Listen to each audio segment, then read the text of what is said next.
میرے نبی تشریف لے جا رہے ہیں، آپ کو آواز آئی یا رسول اللہ، آپ نے یوں دیکھا کوئی نظر نہیں آیا، پھر آواز آئی یا رسول اللہ،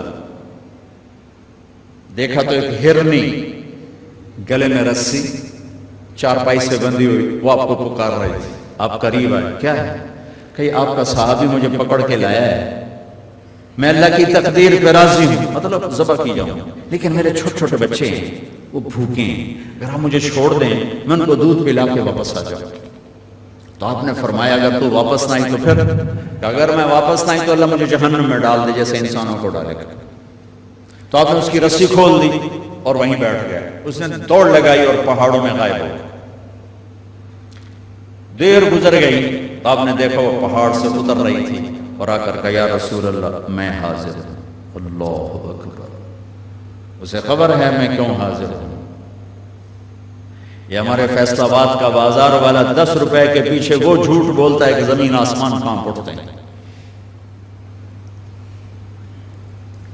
آپ نے اس کو رسی سے باندھ دیا اور پھر بیٹھ گئے۔ دیر گزری، وہ صحابی ہے جنہوں نے پکڑا تھا شکار کے لیے، وہ دیکھ کے پریشان ہو گئے، یا رسول اللہ آپ کیسے؟ کہا بھائی میرا ایک کام ہے چھوٹا سا۔ کہا کیا؟ کہ یہ ہرنی میں ہدیہ مانگتا ہوں آپ سے۔ کہا یا رسول اللہ ہم تو جان قربان کرنے کے پیچھے پھر رہے ہیں، آپ ہرنی کہتے ہیں؟ کہ بس یہ دے دے کلے۔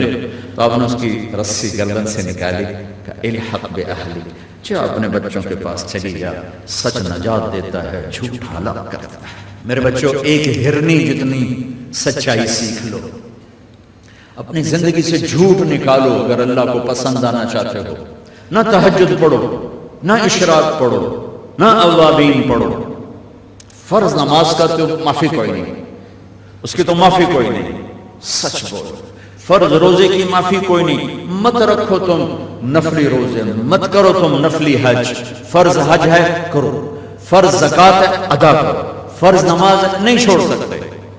سچ نہ چھوڑو، سچائی نہ چھوڑو۔ جو قوم جھوٹ اور بددیانت کا شکار ہوتی ہے انہیں دنیا کی کوئی طاقت عزت نہیں دے سکتی، چاہے وہ تہجد گزار ہوں اور چاہے وہ دہری ہوں۔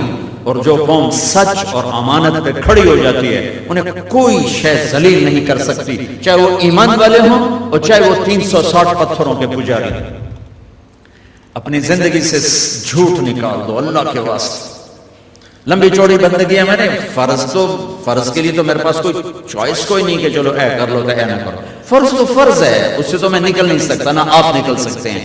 لیکن میرے عزیزو سچے بن جاؤ، سچے بن جاؤ، دیانتدار بن جاؤ، دیانتدار بن جاؤ۔ جو وقت یونیورسٹی کا ہے اس میں اگر آپ اپنے کام پہ جا رہے ہیں تو یہ آپ بددیانتی ہے، یہ خیانت صرف یہ نہیں کہ تم نے پیسے میں خیانت کی، ٹائم کی خیانت۔ یونیورسٹی کے ٹائم میں پروفیسر صاحب اخبار پڑھ رہا ہے، یہ خیانت ہے اس وقت کے ساتھ جس کی گورنمنٹ اس کو تنخواہ دے رہی ہے۔ یونیورسٹی کے ٹائم میں وہ حاضریاں لگا کے اور اپنے کام کو جا رہا ہے، یہ خیانت ہے اس ٹائم کے ساتھ جس کی وہ تنخواہ لے رہا ہے۔ اس کو سرکاری گاڑی ملی ہے، اس کے بچوں کو اسکول چھوڑنے جا رہی ہے، یہ خیانت ہے۔ بددیانتی اللہ کی نظروں سے گراتی ہے جیسے پتھر اوپر سے نیچے آ کر گرتا ہے،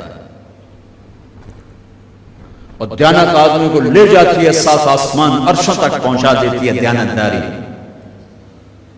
جو ٹائم یونیورسٹی کا مقرر ہے اس سے اگر آپ گھنٹہ لیٹ آ رہے ہو، آپ نے 1 گھنٹے کی خیانت کی ہے۔ خیانت صرف پیسے جوڑ مارنے کو نہیں کہتے۔ آپ نے بچوں کو پڑھانا ہے، نہیں پڑھایا، تم نے پڑھنا ہے، تم آئے پڑھنے کے لیے، یہاں تم کسی اور کام میں لگے ہو، تم نے ماں باپ سے بھی خیانت کی، اللہ سے بھی خیانت کی، اس یونیورسٹی کے ساتھ خیانت کی۔